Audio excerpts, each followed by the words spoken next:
All right. Back from vacation. And no podcast y'all were not on week. vacation. No podcast last week. Yeah, back from a week off. You know what's crazy? Nobody asked me about it. They asked me about it. Okay. Yeah. No, nobody's like, dude, where's the podcast? Yeah. Yeah, I had a couple. Which is when I thought, oh man, nobody listens. Yeah. No, I had quite a few. And it's funny when those weeks come, some of the ones that come up and mention something about it are people that I don't know listen. So that is awesome. Hear a few more. Yeah, so it's interesting. Yeah. We got Patty back this week. Patty, woohoo! So she was on surgery break. Right. Air quotes. We're gonna call it that. Seems like the cat's out of the bag. Patty didn't actually have surgery. No. We've just been fighting for her to get back on the podcast. Yeah. We need to get it off the radar for a while. Yep. Yeah. Those Since conferences, it was said that a female should not be on a podcast talking about the Bible. So we I've been in seclusion. There you have it. Under the radar. Sabbatical. in hiding. Oh wait, I don't get that. No, that's right. No. Nobody gets sabbaticals around here. It's not in our forte, whatever you call it. So maybe I don't have to pay the hospital bill either. Yeah, there it that's is. right. It says, That's right. So not if this real. was it is. not real. That's another podcast. Anyways, Patty, how are you? I'm good. It's been a month. Is it a month today? It was a month yesterday. Yesterday. Yeah. Since you've been on the podcast? Since I had back surgery. Back surgery. Yeah. Yeah. Okay. I don't remember if I did podcast the week before. It's a blur. Yeah, I think you did. Yeah, Did I I? do too. Yeah, I think so. Okay. I think you did it right before. Yeah. So it's been 4 weeks. Yeah. Hmm. What do you think about the sabbatical concept? See, that's what I was saying. That's it's a whole nother It really podcast. is. Sorry I mentioned that. Sorry, Cameron. No. I think that's a very interesting topic. And, It is. And you would probably be surprised at what my thought is on that. Because even people that are in my generation probably think about it differently than I do. Mm-hmm.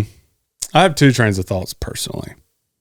I think on one hand, I compare my job to the normal person's job a lot, and think, why should we get things just because we're in ministry that other people don't get when they work 5-hour work weeks as well? 5-hour work weeks. 5 day. I want that. I want Wow, that. that really helps us out. Oh man, cat's out of the bag there too. I only work 5 hours a week. Yeah, preacher just works on Sundays and Wednesdays. They Nice. got us. All right, go ahead. Anyways, so I So think the of other it through side of that that concept. coin is The other side of the coin is ministry doesn't stop. So it is even on the 5 hours that we're working, 5 days that we're working, there's still ministry that happens. And even on the 5 days after you go home, a lot of times people are calling, people are getting sick, people are dying. So I know, especially from a senior pastor standpoint, there's a lot of expectation and responsibility in ministry that happens outside of Sunday. That sure, we're all ministers of the gospel in the church, but there's a lot in our culture, especially there's a lot of expectation on pastors to be at those things and to be doing those things. So I think just with the concept of the Sabbath in the Old Testament, I think just the Sabbath in general, we have kind of missed in our culture. And Saturdays are often our busiest days of the week. And instead of resting, we are often more drained. And that's, again, a whole nother concept. But I think it's taking time to rest, but also to rest in the right ways. It's not just taking time off work just to not work, but to truly kind of reconnect, spend time with the Lord, spend time like devoted, intentional time in prayer and growing and kind of vision casting, all the things. So yeah. I've never had the opportunity to do it because I'm young and we don't have that kind of policy, but that's how I've kind of thought about it. I'm probably more on the end of like nobody else gets sabbaticals. Like nobody, there are people that work, like just people in our church that work very important jobs and very demanding jobs. And so, what makes my life any different than their life when they work just as hard as I do and they don't get to take 6 weeks off or 7 weeks, whatever they decide to just what I mean, like plus that's not vacation, that's just, hey, you've been here 10 years, so you need to go take 6 weeks and just take off. Because so that's one setup to me is like when because I do the same thing you do. I think a lot about our roles and responsibilities and the people that serve us, like our personnel team and all that kind of stuff. And I think they work jobs, they have requirements and all that just like we do. So what makes us that much different than them? The other, and I agree with the other side of that coin. The other side of that coin is, and this is the one thing that I have kind of, I think that could differentiate it from some employment, but maybe not all, is that like when people like my daughter, for example, Madison, who teaches school, she can come home from work and not think about teaching school because she literally can leave it at the school, and she doesn't come home and think about it, and she didn't get calls about it. She doesn't have to, always be, she just, and then she gets to go to work and leave work and it stays there, and that's just not our life. Yeah. We don't have the opportunity or the freedom to leave it at the door because it's not just what we do, it's who we are. And so there's all that wrapped up into it. But still, I think, okay, so even at that, does that then justify that I should get 6 weeks off because I've been here 10 years and I need to go and what?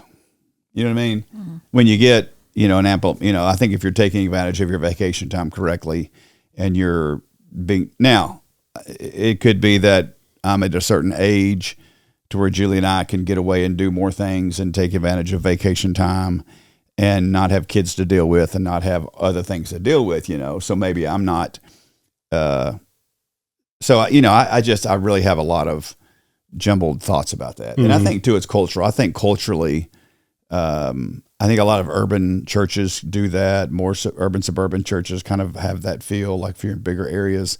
I think for our people, it would kind of be like, you want to do what? Kind of thing. And I have kind of talked about it to some people that have been on personnel team that are deacons and things like that. And, a lot of them have just said, well, just like, if you just need some time off, just let somebody know and take it. Like, what's the you know what I mean? Like they don't kind of, I think the concept would be pretty foreign to them as well. Right. But that's not to say that our people, highly want to make sure we're taken care of and we're cared for well and we're caring for ourselves well. Mm-hmm. So I don't think that is an issue at all. Like I think if somebody said, look, man, I've got a ton of pressure. I've got this, and this, and I just need some time off. We'd be like, oh, okay. You know what I mean? Like I think we have some time there like that, but and even if somebody came to me and said, hey, look, we've looked at this, we've studied it, and we think it would be healthy for you to do this. I'm like, I don't want to be away that long. Like I would not want to be away from here. I can't imagine being away from here 4 weeks in a row, and so that would be hard, I think. Yeah. And I know that a lot of people that do sabbaticals will go study, they'll go do leadership development, they'll go, and now I do think this, I think it's really important. And I've actually talked to some people about this of trying to figure out how to implement something for us that we're, we work full time. We want to be developed. We want to be the best we can be for our church, that we do a lot some time for personal development. That's not vacation time. That just says, hey, look, it's, here's some time that we want to commit to you to make sure that you're getting some personal development time, because really vacation isn't personal development. You're just trying to relax and rest, to be with your family. And, and so I think those are two different things. So I think we could probably be a lot more closer on the personal development line inside, and that would be understandable than it would be, to say, hey, I need a sabbatical and I'm going to take 6 weeks off. Right. It just feels weird. Yeah. Yeah. The book I finished a little while ago. Did I ever tell you I finished that book? No. That I told you I started? Yeah, I eventually finished it. What book was it? It was called The Ruthless Pursuit of Elimination. Nope. It was The Ruthless Elimination of Hurry. I don't know why I always say The Ruthless Pursuit of Elimination, and that makes sense. But The Ruthless Pursuit of Hurry? The Ruthless Elimination of Hurry. Okay. Yeah. And it went a bunch of different directions, but Congratulations. thank you. On finishing a book. That might be the first one I've ever finished. Yeah. It's a big deal. It is. I was proud of myself. Is it? Is it really? Yeah. And then I let Taylor read it, and she read it. And like when we 3 went to days. In Mexico, like 3 days. she read it. Yeah, she had the whole exactly. thing read before we made it Yeah, back. So well, good that for you, was- dude. Yeah, whatever. Anyways, but one of the once it gets to kind of sets the scene and then answers the question a little bit. One of the big kind of takeaways that kind of opened my eyes to the lack of it was just, it wasn't necessarily sabbatical. That was part of it. And the guy that wrote it was a pastor that hit burnout and was not in a good place. And that's kind of what led to a lot of this. But just the Sabbath concept in general, I think we completely missed the mark on of resting, taking a day to rest. And even the way that we rest sometimes isn't very restful, but taking a day specifically to rest and to worship. And if we actually took a day, and it's in our culture's just not built for it, and it makes it nearly impossible to do it. But really the kind of goal of it is anything, say you take Saturday as a family. If whatever you do on Saturday, if something comes up, you ask the question, is this going to help me rest or is it going to help me worship? The answer is no, you don't do it. And I've been able to do it a couple times since I read the book, and it is very just refreshing overall. And it's like, this, maybe there's something to this. Like God actually created this in us, and it's part of the 7 days of creation. And it's one of the things that, that's another, I was going to say it was one of the 10 Commandments with a promise, but that was something else. Anyways, but it's one of the 10 Commandments is like, honor the Sabbath, keep it holy. 10 Commandments are in Exodus. Right. Okay, just making sure. I know. No, I didn't know what to say. The 10 Commandments in Galatians. No. Okay, all right. That was, anyways, I don't know what I was thinking with it. Yeah. Anyways. Well, I even have a view of burnout. I think that because I always hear about that pastor burnout. So I have to be careful because I was a buddy of mine called me the other day, and he asked me. He said, and he's my age. We went to college together, and kind of one of those like 2 or 3 people that you've been friends with for a long, long time. And so Troy's probably 62 or 63, and he. No, I'm older than he is, I think. But anyway, so regardless, he said, "Hey, man, we were just chatting." And he said, "Are you thinking about retirement?"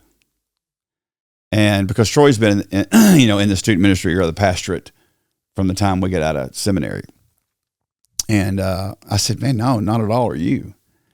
And he said, "I don't know, man, kind of, And I told him, I said, "Troy, I said, I think I've got a different view of that because of kind of the way my ministry has gone." I said, so like for me, when I think about that, for really 17 years, I was not in full-time pastoral ministry. So from 2000 to 2017, I was out of full-time pastoral ministry. So I was doing bivocational ministry, but I was running another ministry. So I ran Inquest from 2000 to 2006, and then was with Lifeway from 2006 to 2017. So for 17 years, I was not a full-time pastor. I was not a full-time student pastor. All of those years I did either interim or bivocational ministry, but I wasn't in that full-time grind. So I think that makes it, that's a huge difference for me, because I feel like I still got a lot left in the tank because I wasn't in that grind for those 17 years. So it's really difficult. Like I told Troy that I said, man, I just can't compare like my path and where I am versus you, because Troy, you've been in full-time ministry and the full-time grind of that for, ever since we got out of seminary.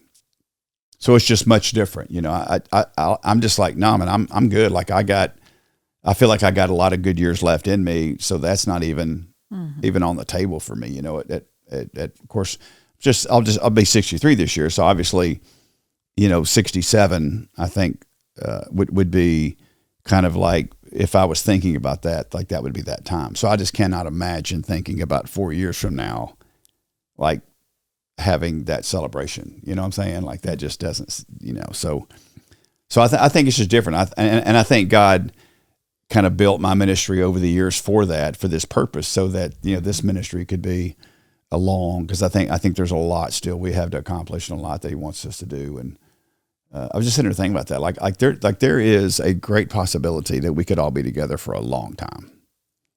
Like that'd be really cool. Mm-hmm. Like that'd be really cool if a lot of us, could be together for a long time. And I think we have the possibility to do that. So I think there's still, it's just not even on my radar. But I think that's why, mm-hmm. As long as I'm healthy and all that kind of stuff. But these guys that, like, I think about Polly Rouse, who's in our church, who retired at 65. I think so, maybe 60. Anyway, but I mean, he'd been grinding like that entire time, And I know a lot of pastor friends of mine that as soon as they hit that point, they retire, because it's just the full-time pressure and grind of the weight of that ministry. And I think that's what I've mentioned this before, what people don't understand. It's not just the workload. It's the pressure and the weight that you carry as a senior pastor, for sure. Like you carry and all of us carry that at some point, some level, but you carry that weight of responsibility for, all these people. Mm-hmm. And there's a lot to that. But here's my thing on burnout that I think is real. When you are spending, I'm not going to say this right, but I'm going to say it anyway. When you are spending the majority of your time in an area of pastoral ministry where you're not primarily gifted, you will get burnout. Hmm. So think about that. So I think there are a lot of people that are in the pastorate that haven't been. I'm probably going to get nobody's going to send me an email this, because those guys don't listen to our podcast. But just let me say it. Here's the way I think about it.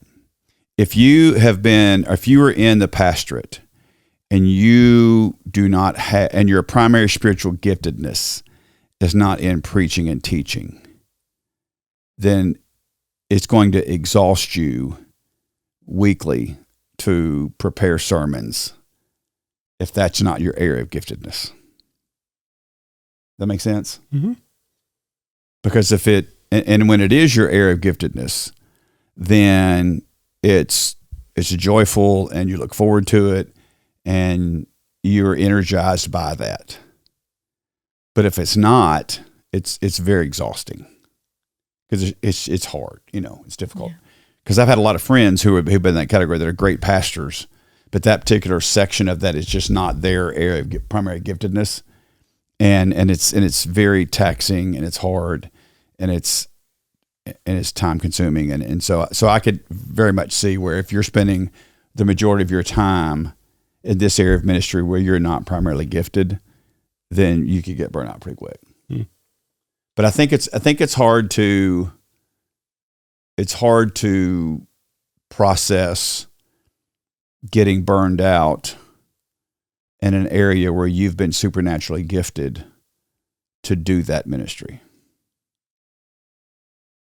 So how do, unless it's like physically, like we're not taking care of ourselves and things like that, so I could be completely wrong, and I don't want to get into a debate about that with a bunch of people, but I just think we've got to, that's where we've got to be sharp and keen on how are we spending the majority of our time doing what we do. Like for you, Cameron, like I think your job, you've got a wide variety of jobs that you do, but we're trying to narrow that down too.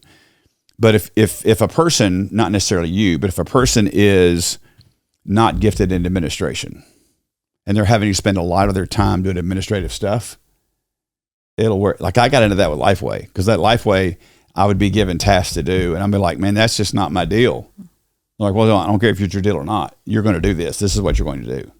Man, it's horrible. I hated it. I mean, it was taxing and it was hard, and that's when I would get to a point to where I would say, man, I just don't think I can do this anymore. like coding and stuff like that. Like, you kidding me? Like, can you imagine me being involved in that level of detail and work? Definitely not. Yeah, no. I mean, but you're forced into these areas, and I'm like, okay, if this is what it is, like, I can't do this, man. Like, so I think that's for a lot of people, especially when you're in smaller churches and you're having to cover so many responsibilities. I think burnout can happen like that a lot. Yeah, for sure. So, I think that's when we find ourselves just saying, man, I just can't, I can't. But not a lot of people have, and I don't, none of us do, have the privilege of just doing what we've been spiritually gifted to do. Mm-hmm. Because our jobs expect other things of us. Yeah. So I think what we have to be able to do is we have to be able to make sure the balance is where that at least more than 50% of our time is spent doing what we've been spiritually gifted to do, or maybe more than that. Maybe 6. I'm just verbally processing, because if you're spending more than 50% of your time in areas you're not gifted, you're going to get burnout. Mm-hmm. And so we've got to think about our roles in a way that how can I, because those are the things we love to do, right? We always talk about there are things that we love to do, and there are things that we do to pay the bills. And the things you do to pay the bills are the things you're not gifted in, mm-hmm. that you have to do so you can do what you love to do.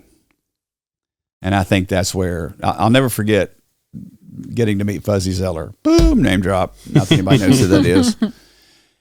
And going up to him and, going to his house, and just because a buddy of mine in Kentucky knew him from bird hunting, and we got to go up there and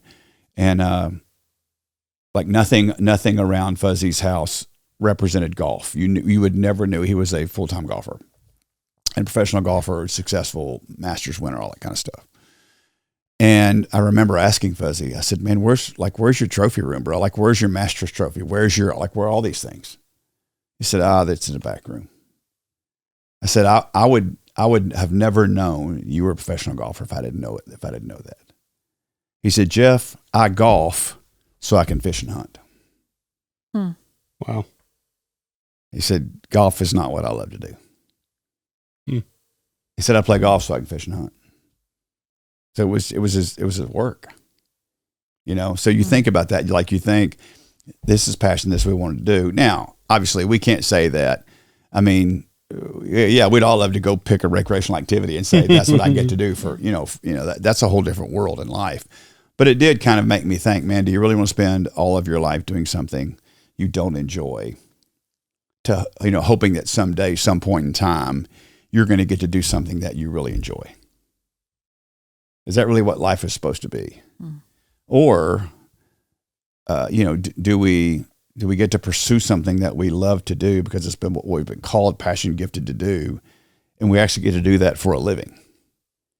Like, that's the magic, and not that it doesn't bring to us other things that we have to do to pay the bills, so to speak, administration, whatever. But I just think like that's the goal. Like, man, find that sweet spot, find that place where, and it's not easy to do, because you're talking about Sabbath and things like that. And I think about my weekend last weekend. Okay. So this is what my Sabbath looked like. Because, like for us, we're supposed to be off Friday and Saturday, right? Mm-hmm. And because we work a Sunday, Thursday work week. And so Friday, I worked for 7 or 8 hours outside trimming bushes, right? Saturday, I worked another 7 hours putting some stuff together, like still kind of doing the same stuff. But I chose to do that, right? I chose to do that because I'm not going to sit around my pool, and because I don't like to do that either, and I don't like to swim. I mean, so, you only play so many holes of golf on a Saturday, and deal with the crowds and all that kind of stuff. So, but that's just kind of how I'm wired, That's what I wanted to do. I chose to do those things. And so did I just lay around and not do anything? No, because but I go back to phase of life, right? Because when I go home at night, it's just Julie and me, and it's awesome. Mm-hmm. And I look at her and go, do you want to eat dinner tonight? I don't know. What do you think? I think I'll just do cheese cubes. How about you? I'm good. I'll have some crackers. You know what I mean? It's just like, we don't have anybody there to take care of. Yeah. So it's like our Sabbath, our resting and our Sabbath rest is the time we spend together. Like Friday night, we worked all day, and I said, hey, let's go to Uncle Julio's. Okay, great. We went, got cleaned up, got in the car, and drove to Brentwood and ate dinner. I didn't need to ask anybody. I didn't need to make sure somebody was taken care of and all that, kind of stuff. And again, that's just phase of life. And so I think it's just interesting, man. Time, you just kind of go through those phases of time, and you find that your Sabbath looks different. Mm-hmm. In different phases of time. Yeah. Like you guys have to be a lot more intentional about that because you're all so busy, 2 people working in a home, 2 small kids. And so you've got to be real intentional about time you and Taylor spend together, time that you have time to rest, work, kids, all that. Mm-hmm. Much different than like where I am in life, where Patty is in life, but then Patty's, Patty's got a grandbaby she cares for a lot. And, so it's just all different. And so I think the Sabbath kind of is I'm going to say it's a moving target, but it can be, because I don't necessarily think we're legally bound by the law to make sure we take Sunday and don't do anything. I don't think we're not bound by that law anymore. Right. But there's a Sabbath concept, I think, that we have to keep in place to say, man, are we resting? Are we caring for ourselves? Are we loving ourselves? It goes back to our strategy we can talk about today. Are we caring for ourselves in a way that we're being refreshed in God and what that means? And I think that's really, really important. Yeah, for sure. Yeah, there's definitely a lot to it.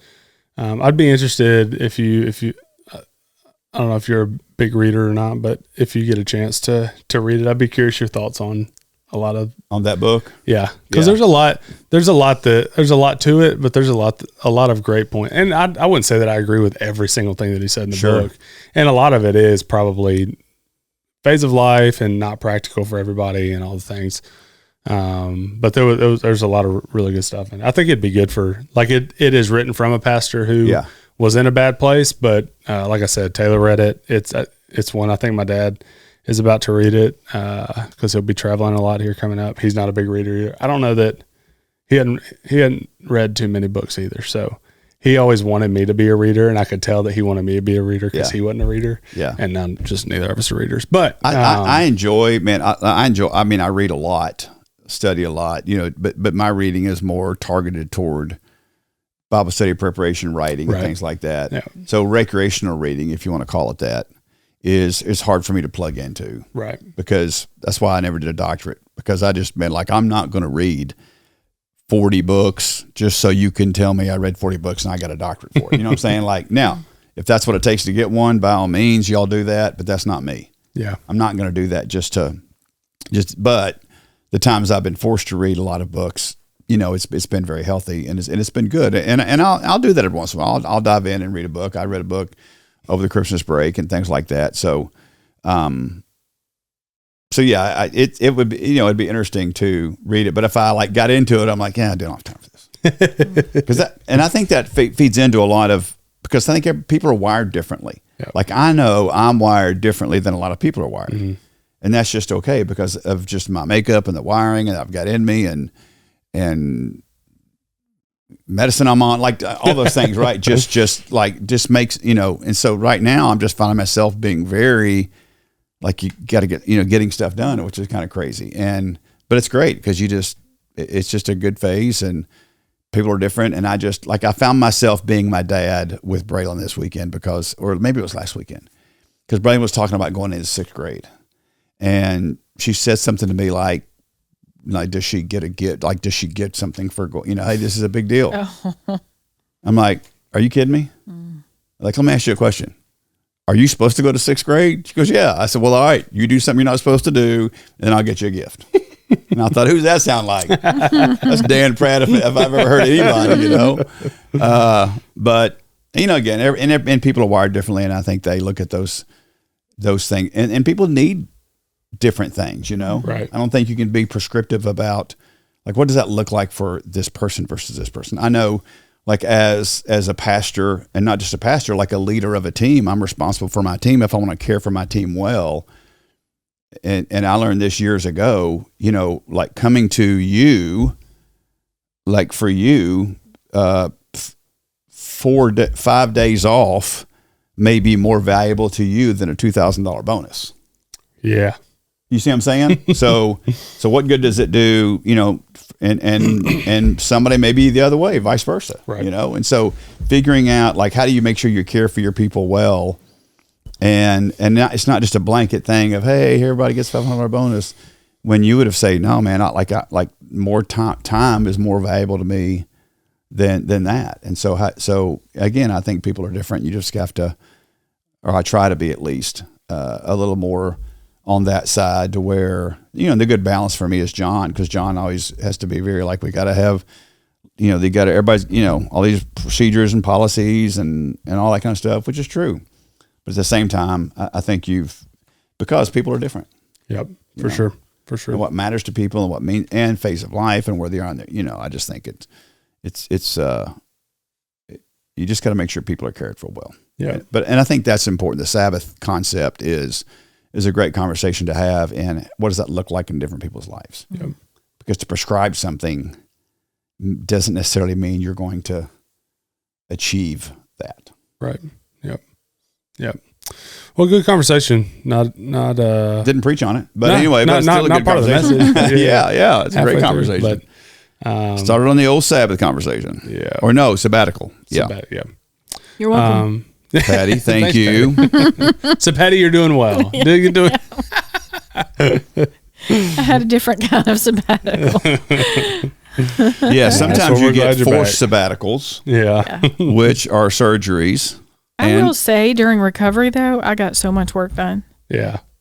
I really did. Yeah. After the first week. Yeah. Obviously I can't be still. So I really did. Yeah. That's awesome. Yeah. Sometimes you got to get away to get work done. Especially concentrated work. Yeah. Policies and stuff. Yeah. So, because you don't have time in the grind. You don't. To think about doing that kind of stuff. Mm-mm. That's what I've really realized on our, planned work days that we take off, like we went downtown a couple weeks ago and just focused on something and really produced some good stuff. And so you think, well, why don't we do that at church every day? Because the closer you get to Lebanon, the closer the grind gets to you. And I've always heard people say that 80% of your time is spent in the grind and 20% should be spent in creative thinking. I just hadn't got to that 20% here much because the grind is so demanding here. So that's really that's a tough thing. We're plugging in to our calendars more of let's get away, not too far, but let's get downtown. Because we got access to a great place downtown, and that seems far enough from the grind to really get some focus work done. Yeah. Mm-hmm. So I think that's healthy as well. For sure. Well, good. So jumping into the message, starting a new series. Obviously, this is a passion point, but also kind of setting the stage. I don't know if you said this in the message, but kind of setting the stage for the year in a way of where we're going. But this idea of becoming known. Also, I don't know who did that flower arrangement in front of the with the suitcases. In front of the, tying it in bro. with the sermon series graphic, and the whole idea of. Because I've had multiple people mention this to me, how sticky this was for them. If you got 18 years to pack your kid's suitcase. Mm-hmm. Mm. And I thought, man, like seeing those suitcases up there, talking about being intentional about spiritual development, and like all of that just communicates so well. It was really cool. Good job, Patty. Good job, Patty. Well, it was my idea, but someone else made it happen. Nice. Takes a team. Yes. But so with this kind of idea of becoming known and the series that we're walking into, what is kind of driving this, or what has led you to kind of start in this vein as we get into this new school year? Yeah, I think it's just a progression of things of where we want to get our people to. And we've talked a lot about making disciples, and I think our people get the fact that I think they could hopefully repeat that, what's Emmanuel Baptist Church all about? Hopefully they would say, man, Emmanuel Baptist Church is about making disciples. And so I think we have done a fairly good job of planting that in the foundation. And so now you got to take the second step. And the next step is disciples making disciples. And that's really what our theme for this year is going to be. And I'm going to be fleshing that out more this Sunday. And so the first Sunday was really just kind of describing, here's what a known disciple is. Here's what a fully functioning disciple is. And I think that's the thing that we use this language a lot, and it's inside language for us. We want it to be inside and outside language, meaning it's not just language we talk about as a staff. This is language we want our people to understand, because words matter. That's one thing when you're trying to create environments and trying to create culture, words are really important. And so our baptism T-shirts say, "I am known."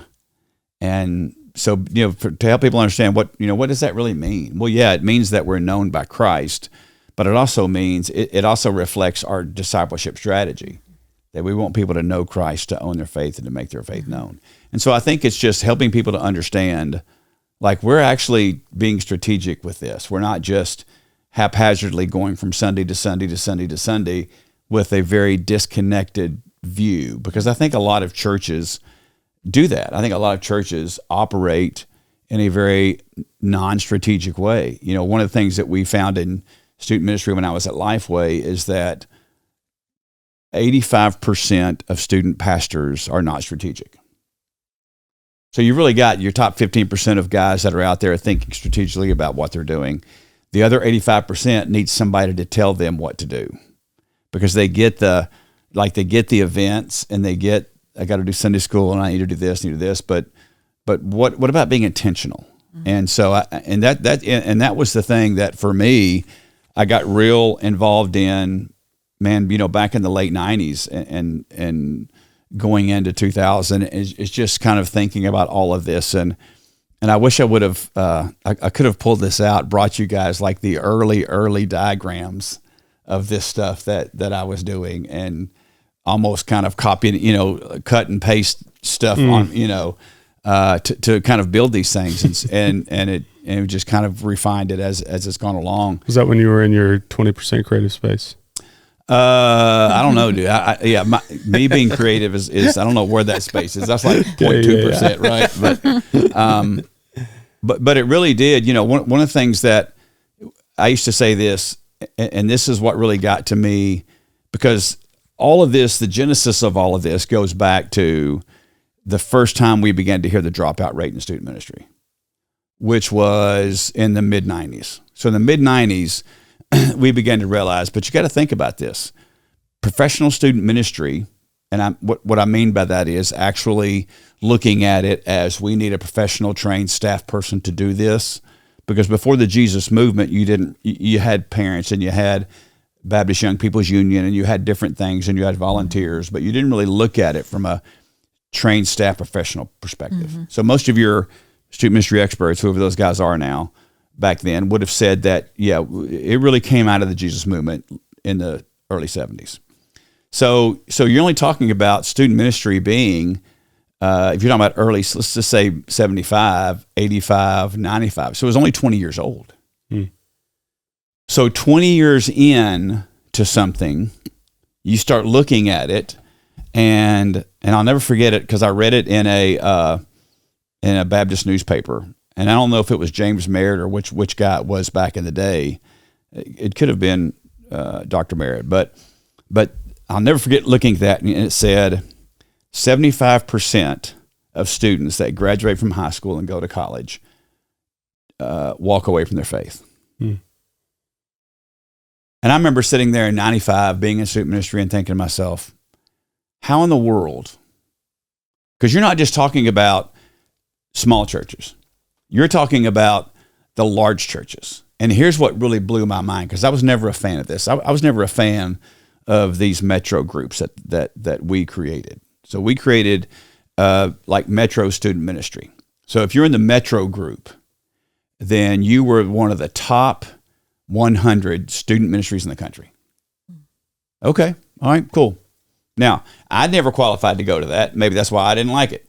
I don't know. But once I got into ministry, like running ministries, I got to go to these things because I was invited as a vendor or a, service provider. So I got to sneak into the inner circle. So I'm sitting in there with all these guys that I know and have known for years. And here's what I knew about their ministries. Their ministries had a 25% success rate because the dropout rate was the same in their ministry as it was in the guy that had 30 kids in his youth ministry. Now, to be in Metro, you had to have like 250 kids in your student ministry or something. Like you had to be like, well, maybe it's 50, the top 50 biggest student ministries. Maybe that's what it was. So, man, several of my good friends that I went to seminary with led these churches. And you know what? Their dropout rate was the same as the guy with 30. And so I began to think about this. And this is the question I began to ask way back then. Maybe we're developing the wrong thing. Because obviously these guys sitting around this table that were supposed to be the top 50 had developed great ministries. Like there was no doubt these guys were developing great ministries. And so my question was, are we developing the wrong thing? Are we focusing on developing our ministries? Or are we focused on developing our students? So the question was, are we developing our student ministry or are we developing students? Maybe we should stop and think about developing students. Because if we start focusing on the spiritual development of students, here's what I did know. Developed students create great student ministries. But great student ministries don't create developed students. Because the numbers don't lie.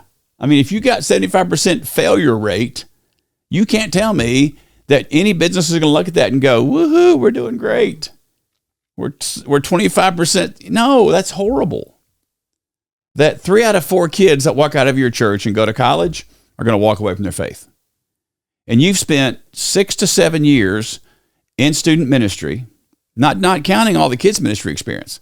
Just take student ministry, 7 years that we've poured into you, and events and all kinds of great stuff and contests and giveaways and all this stuff was happening back then. And you know what? 3 out of 4 walk away.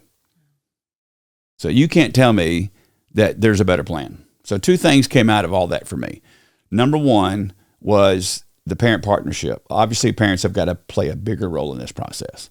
That we've abdicated spiritual development to professionals and not to the right people. That's where the whole parent ministry conversation started coming in. Then you had guys like Vodi Bakken popping up and talking about student ministry being unbiblical. I'm like, what? And then the Lord just put us together and we got to hang out and spend time together. And I got to have these one-on-one conversations with him and really help me understand what you're thinking because you're a very smart guy, very, very smart guy. And so that began to refine some things for me. And then, but the whole piece of spiritual development, everybody connected to that. Everybody's like, yeah, man, that's it. Like, that's it. Like, we've got to focus on developing students spiritually. Why wouldn't we? Like, what school would you send your kids to that doesn't have some kind of curriculum map? Like, would you send you send your kids to a school and they come home, there are expectations of what they're going to learn in first grade, second grade, third grade, right? Would you send your kid to a school where they had no expectations whatsoever? No direction, no path. No standards. Mm-hmm. None of that. Nope. And then your kid graduates from 6th grade and they can't get into middle school or 5th grade now. But you know what I mean? Like they can't, because you know what? You don't know anything. Yeah. And so guess what they do? They would walk away. So students are graduating from our student ministries and walking away because there was never an intentional plan put in place to spiritually develop students to say at least for the next 6 or 7 years, if you're 7th grade or 6th grade coming in, we're going to pour these things into the lives of your students. So when they walk away, this is the thing that always mattered to me in student ministry. I could look at a parent and say this, without question, your students are going to understand 6 biblical concept areas. They're going to understand what it means to lordship. They're going to understand spiritual disciplines. They're going to understand biblical character. They're going to understand biblical discernment. They're going to understand the importance of right relationships. And they're going to understand how to influence people the right way. I said, those are 6 things I can promise you your students are going to understand from a biblical perspective. And that's what we're going to pour into your students. And you know what? I never had a parent say to me, well, man, what about this or what about that? They would all say, are you kidding me? Where do I sign up? Like, who wouldn't want their students to graduate and understand those 6 biblical concepts? Mm-hmm. So anyway, all that to say, like, that's how all of this was coming together. And like, you wouldn't believe, man, how, and again, I can remember this. Like, I can remember late 90s, early 2000s, all of this stuff swimming in my head. And I had this Luke 2:52 story over here and really seeing this Jesus developed piece of the puzzle. And then I had this great commandment piece but I never could figure out how they go together.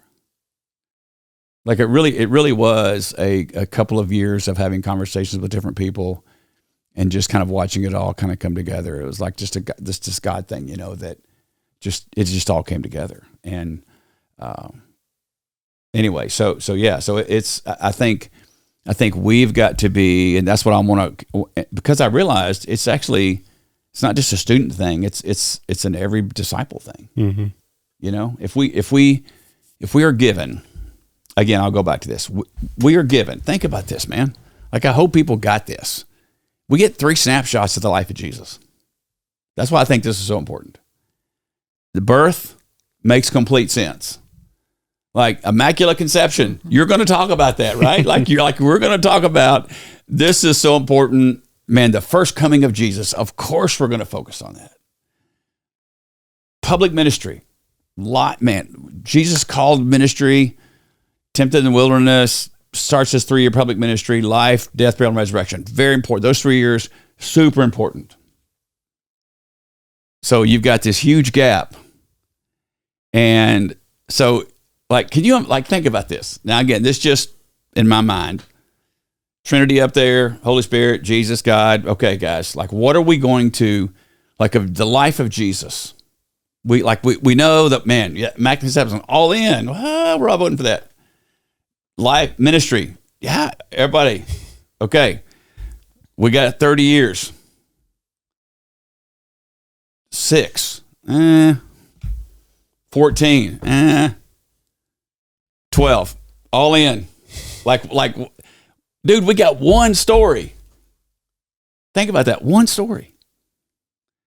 And it's this great picture of really Jesus, for his kind of call to looking at his dad and saying, I had to be in my Father's house. This is what I was brought here for. And great story, great parent story, all that kind of stuff. But then it follows with Luke 2:51 and 52. And didn't have time to get into this, but this is really important. And he went home and he was obedient to them. Now, here's what's interesting about that. At that point in his life, he wasn't responsible for that. But he chose to be obedient to his mom and dad because he knew that was the right thing to do. You know what I'm saying? Like that's why it says that. Because you would say, well, of course he was.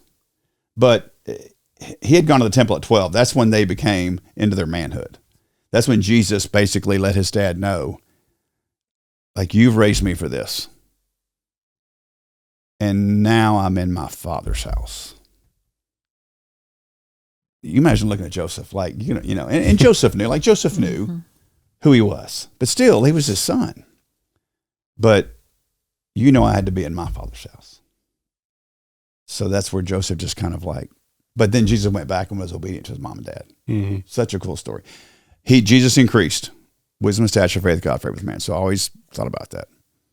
So then when I'm looking at these, love God, love Lord God with all of your heart, love your neighbor as yourself, great commandment.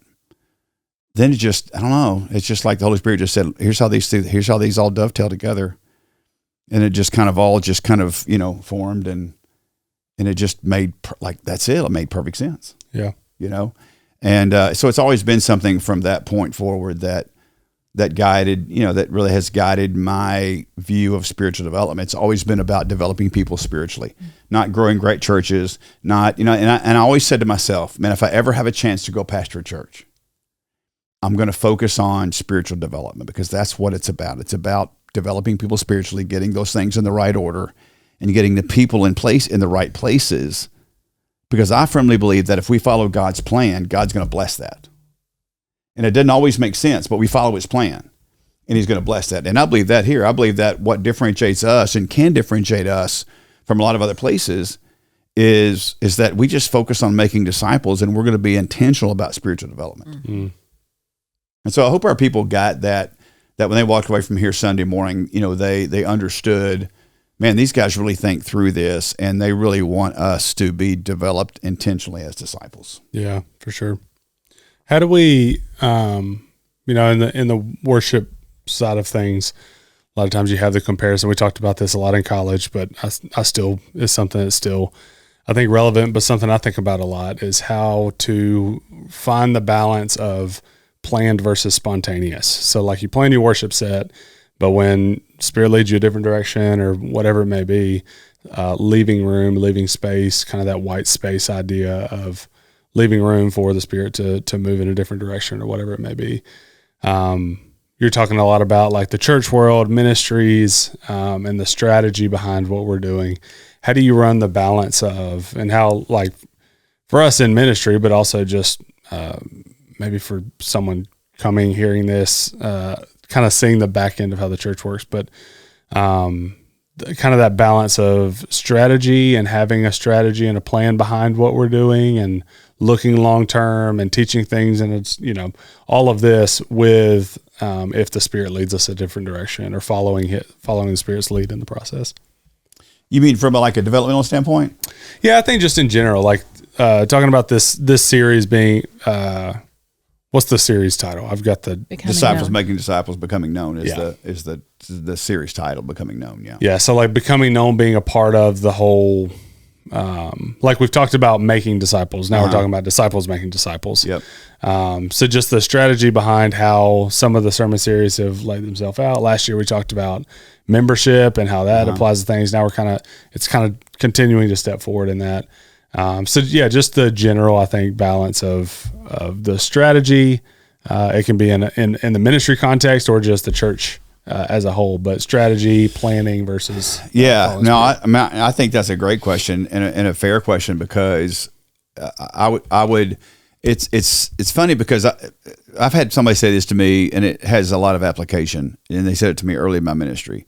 They said, pray as though everything is up to God, and work as though everything is up to you. Mm.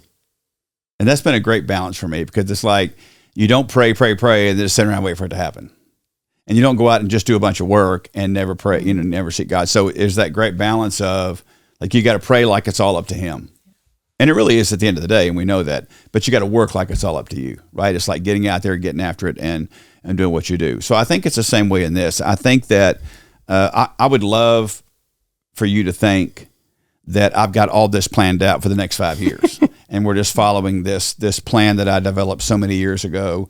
That and that's just not the case, because I do want to leave room for the Spirit, and I want to leave room for the Spirit moving, and I think he still does that. But I think we know that the Bible says very clearly is that God is a God of order, and I think God, everything he did was orderly, and I think that he wants us to be that way as well. And I've learned that over the years, because trust me, dude, when I was much younger, I was a whole lot more gunslinger back then than I am now. And what I mean by that is just kind of shooting from the hip, as we used to say, and I can just remember early in my student ministry days of just thinking, people asking me, what are we going to do next week? I don't know. Whatever Spirit leads, we'll just see when we get there. And I'm like, how did people even deal with that? How did they put up with that? How did parents send their kids with me on mission trips when I had no plan? I don't understand that, but maybe they just all went and made sure we didn't foul everything up, and somehow it worked. But so I think over the years I've learned that, but at the same time, I'm not the guy that's got the next 3 years planned out. Mm-hmm. Now I think from a theming perspective, I've got an idea of where we're going. Right. And I think that's where I like these times when we get together and we have the chance to do these 20% of those creative thinking times. That's when the Spirit's really leading and moving, And so I take all of that information, because I don't have all the answers. I don't have all the work. Like, you guys helped me a lot last week and framing up some of this stuff that I shared this weekend. And so I think that's where I see like the Spirit really helping and pushing and coming in. I think it's both and, not either or, right? I think Jesus said that the Spirit is looking for people who will worship me in spirit and in truth. And I think when you look at those two things, you say there's obviously a subjective side to that, and there's an objective side to that. And I think in our spiritual lives, there has to be room for the subjective work of the Holy Spirit that can't be predicted. And I think there has to be the objective side of truth that is very predictable, very orderly, and makes sense. Yeah. And I think it's when we leave out either one of those, that's when we get out of balance. And we can be out of balance like I used to be when I was younger, and just say, man, it's all in the Spirit. And where's my work? Where's my focusing on? But then you could also be the other side where it's so mapped out and orderly, the Spirit doesn't have any room to work. And so I think in our lives, I think too, we're responsible to our people to make sure that we are intentional enough for them to know that if they come here, it's just not Sunday to Sunday to Sunday to Sunday. Now, if that's all we did and we came to worship the Lord and to give our sacrifice, then obviously that would be enough. You know what I mean? So that kind of sounds weird to say it wouldn't be enough. Well, anytime we're together as a body of Christ, it's enough. But at the same time, we have a responsibility, I think, to lead our families in a process of intentional developmental discipleship. That when they bring their kids to us, we have thought enough about what we want them to learn that we're putting those things in place, and we're developing their kids spiritually. We're partnering with them in that process. When they get to students, such an important year, 6th through 12th grade, such an important that we're being intentional about what we're pouring into their lives, so that when they go out into the world and they become adults, that they can face the world as a believer who knows what they believe and has some ground to stand on. Yeah. And so I think that's what, at least to me as a pastor, that's the responsibility I feel. Mm-hmm. Yeah, for sure. That's good. Would kind of wrap us up on this. I know this is kind of setting the stage, but the other side of that is, because Julie said this to me, because Julie always going to be honest with me about this, because I fear this a little bit, because I feel like when I share stuff like I did last Sunday, I'm like, man, did that feel like a seminary class? Did it feel like, because you're like, you don't want people to come and get a lecture, right? And Julie said to me, she goes, I said, well, like you feel like Sunday went okay? She goes, oh yeah. She goes, it was awesome. It wasn't really a sermon, but I think you did great. And I'm like, what? It wasn't a sermon. Like to me, that says you didn't teach the word, and that really wasn't what she was trying to say. She's just lived with this for so long, it anything like this, where that's not her world. It feels very academic and classroomy, because I wasn't expositing. Yeah. I was expositing scripture, but it was kind of, leading. It was into the framework for the upcoming sermons. It creates the framework to get into the Sermon on the Mount. Right. So now when you start expositing your Sermon on the Mount, you go back to the framework and see where it fits. Mm-hmm. Yeah, for sure. So with that, obviously we'll get into what it means and how for us to be disciples who make disciples. Yeah. But what's something that we could kind of take from this and start to apply even this week before we get into that, of viewing not just our roles as making disciples, but making disciples who make disciples? Yeah. I would say just from like beginning into this, it was really encouraging after Sunday morning sermon that I'm already hearing stories. And I love this about our people, that like people are coming up to John and Will and others and saying, hey man, how do I get involved in Sunday school? Like we've been thinking about this. I mean, I had people calling me, had a couple conversations about people wanting to be in Sunday school even before this. Mm-hmm. So the Lord's obviously, moving in people's hearts to want to get involved in small groups and be discipled. So they're sensing that God's drawing people to that, man, which is awesome. But I would say, let's be kind of evaluating ourselves. Man, how am I doing in those three major areas of development? Obviously, I know Christ, but am I growing in knowing Him? Am I actively involved? I gave those 3 outcomes for each one of those. And one thing that we need to do, I haven't talked to you about this, Patty, but we need to brainstorm about, we need to create some resources that we can give to our people, because they're just not going to remember all this stuff because they heard it one time in 25 minutes. And so, like these, especially the outcomes and things like that, are you actively involved? Because I think like a good little checklist, Cameron, you talk about like, am I actively involved in a lifestyle of worship? Am I, those types of things. So I think that's just a good look to say, man, if I want to be a known disciple, a person who knows Christ, knows their faith, make their faith known, how am I doing in these areas? And where do I need to start putting a little more focus? I think those are the kinds of things we resource our people in those things, and it really helps them. And I would love to see web resources, printed resources, things like that we can put in the hands or in front of our people that give them a chance to kind of follow up on their own, to say, because we can't get them all in one class or those types of things. Secondly, I would say, how I would want our people to process, how am I really pursuing discipleship? Am I in a small group? Am I, are there disciplines in my life that I'm seeing, that I'm pursuing, that are helping me grow as a disciple? Or if I just assume that I'm going to heaven when I die and I go to church and I'm good. I told our people, I said, look, you're not going to get it in a 60-minute worship service. This is a great place to be, and we all want to worship God collectively without question. I said, but we've got to go beyond this to continue and really dive into our discipleship process. Yeah.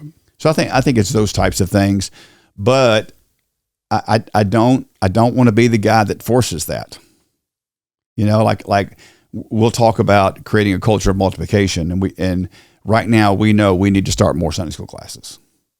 Like if we had 400 people come to us right now and say we want to be in Sunday school, we wouldn't have a place for them. I mean, we had over 800 in Sunday school this past Sunday. Wow. Which is post-COVID for us is a very high number. Now we had about 1,400 in worship, which again is another great high number for us, which just indicates people are coming and wanting to be a part of what we're doing. So I think about that, and I've heard people say, with where our Sunday school number was this past Sunday, man, our classes were full. And I'm thinking to myself, okay, what are you thinking about that? Like, what does that mean? You can't get more chairs. So it means that we got to create a culture of multiplication. So I want people to be praying about coming to their teacher and saying, man, God wants us to start a class. I mean, I had 3 men come up to me, 3 young men, young to me, but 3 men come up to me and say, man, God, really feel like God's leading us to start a class. What do we do? How do we proceed? I'm like, that's awesome. So I think that's the kind of thing you want to see happen, because when that begins to happen, I mean, God's moving, people are being sensitive to that, and they're responding to that. And that's what you want. Yeah, for sure. Well, that's great. I think it's a good framework to get into the series. I'm excited to see where it goes, and excited to see how our people kind of latch onto it and begin doing this. And Sunday school really is a big part of our church, but it's also a big part of our discipleship model. But I think discipleship in general goes outside of even Sunday school. It's a great way that we do it at Emmanuel. And it's a great way that a lot of churches do it in different facets, whether it's small groups or Sunday school. But I think there's ways that we can intentionally, even personally, make disciples within our neighborhoods, or in different ways as well. Sunday school is just the name of an organization, right? Yeah. That's the thing. It's really just being in a small group of people, right, where you're developing community. You're relational and you're educational, right? You're hearing the word, you're experiencing the word, you're doing life with people. Yeah. Like that's core discipleship. And we have an opportunity that we do that on campus before worship services. Yeah. Which is a great opportunity to do that, because you got your people here. Yeah. That's the beauty of what we call Sunday school. Yeah, absolutely. Yeah. Yeah. Well, good stuff. Patty, glad to have you back. Thanks. Glad you're doing well. Hopefully your back is holding up after sitting here for an hour, but it's a comfortable chair. Or hour and a half, maybe. Ish. Yeah. It'll be good. These couple of Sundays will feel like framework Sundays, and then we'll start diving into the Sermon on the Mount, which will be very expository and very relatable because of the topics we'll cover. For sure. Good. Yep. Sounds good. Thank you guys for listening. See you next week. Next week.